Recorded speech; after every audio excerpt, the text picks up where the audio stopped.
السلام عليكم ورحمة الله وبركاته. معانا دكتور عليكم ناجي، السلام.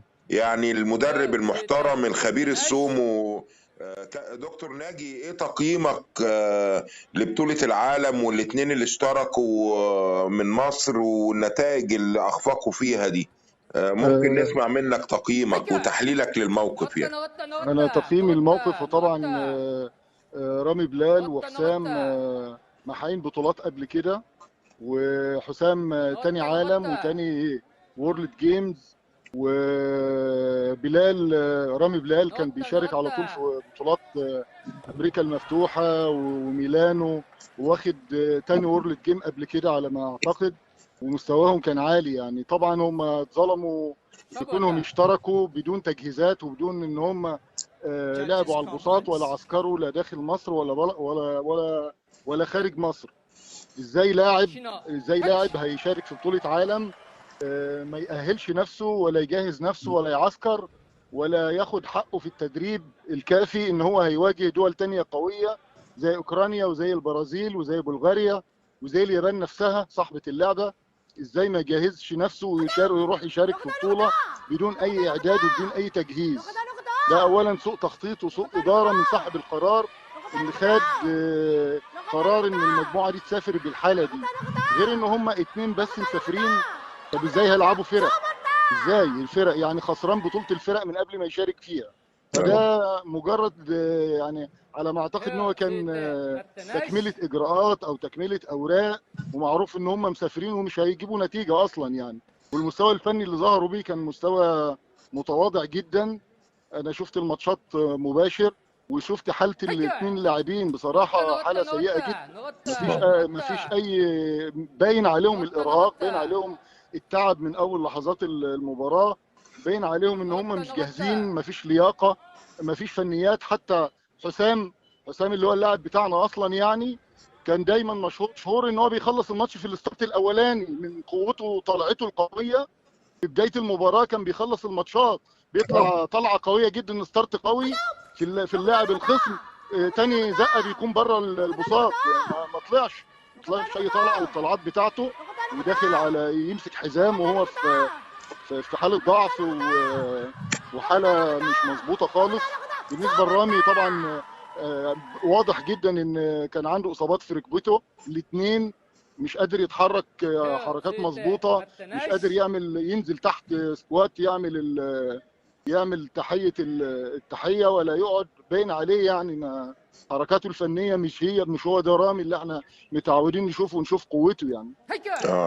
يعني بترجح الاخفاق نتيجة سوء التخطيط. سوء التخطيط وسوء إدارة. أصلا سومو بقاله فترة مهمل ومجمد، ومش عارفين نشتغل لا في أي نادي ولا عارفين نشتغل على مستوى المناطق.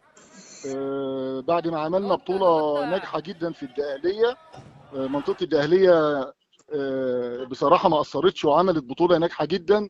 واللجنة الفنية اللي كانت مختارة قبل كده من الاتحاد بقياده الكابتن عصام رشاد كانت بادئه بقوه، وفيها الكابتن محمد زكر الله المدرب العام، وكان فيها الكابتن مصطفى السيد منطقه الشرقيه كان مدير فني، وكان فيها الكابتن هاني صالح بطل عالم وانا كنت عضو فيها، وحتى حسام كان عضو فيها كمان معانا، على اساس ان احنا كنا هنبدا شغل قوي جدا بدانا بيه ببطوله الجمهوريه الناجحه ديت، وكانت اكبر بطوله جمهوريه شارك فيها 260 لاعب ولاعبه.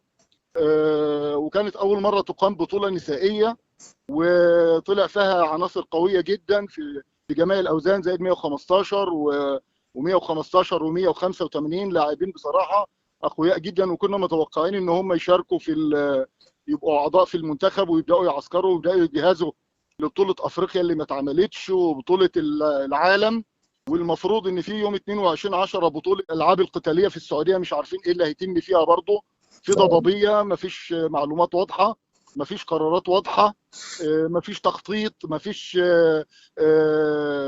يعني اعداد لاي فرق تتناسب مع الجدول ومع الاجنده الدوليه او الاجنده المحليه، حتى مفيش. بصراحه اهمال جسيم للسومو متعمد.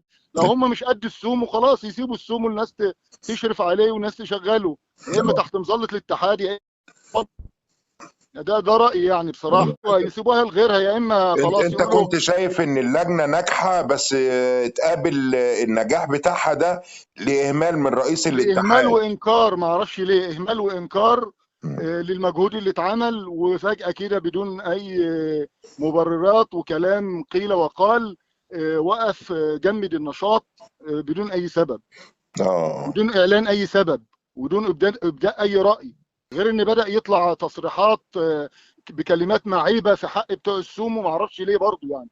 هل هو موضوع اتجاهات ولا موضوع إيه بالظبط؟ من رئيس الاتحاد نفسه هو من اللي رئيس طلع الكلمات الاتحاد دي. نفسه، من رئيس الاتحاد نفسه، يعني من رئيس الاتحاد تجاه الناس بتوع السومو سواء لعيبه او مدربين، اه برضه بدون اي مبرر يعني. هل هو استهتار؟ هل هو ازدراء؟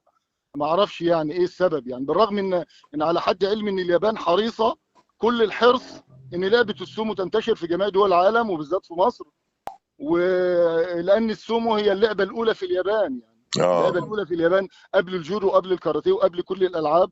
معروف ان السومو هي اللعبه الاولى، واليابان بتبذل جهود كبيره جدا في سبيل نشر اللعبه على مستوى العالم كله. اه وكانت بطوله الجمهوريه دي ما اتلعبتش بقى لها 5 سنين اصلا يعني. اه لذلك انت حضرتك هتلاقي ان المنتخب فاضي دلوقتي، كلهم اعمار كبيره ومفيش لا حتى عناصر شبابيه، ناشئين مفيش، عناصر جديده مفيش. فانت دلوقتي المنتخب بقى فاضي، اه المنتخب بقى فاضي نهائي، ناس سافرت كانت بطولة امريكا الجمهورية وناس دي هتعتزل. كانت بطولة الجمهورية دي مجال لفرز عناصر جديدة طبعا وتدعيم بقى المنتخب. طبعا فرز، كنت تقدر تاخد اول وتاني وتعمل لهم معسكرات وتعمل لهم تأهيل وتأهيل مكثف ويشتغل عليهم الخبراء والمدربين، لان احنا عندنا مجموعه كويسه جدا جدا فوق ما تتخيل في جميع المحافظات. عندنا اه الكابتن مصطفى والكابتن هاني في الشرقيه، عندنا كابتن العربي بتاع المؤسسه العسكريه ده مدرب رائع. اه والاروع مجموعه اسكندريه، مجموعه اسكندريه فيها ناس ممتازه جدا وظهروا بمظهر رائع في البطوله. اه غير منطقتنا منطقه الدقهليه، عندنا اه الكابتن محمد زكر الله المدرب العام بتاع المنتخب، هو اللي طلع كل الابطال دي. يعني اه الكابتن زكر الله هو اللي طلع كل ابطال العالم اللي حققوا، هو اللي دربهم، هو اللي كان بيشتغل على البساط، هو اللي كان بيشتغل على البساط، هو اللي كان بيتعب معاهم. وحد تاني يروح ياخدهم ويسافر، حد تاني ياخدهم ويسافر ويسرق مجهوده. انما الكابتن زكر الله هو اللي فرخ الناس دي كلها، وهو اللي طلع الابطال العالم دول كلهم.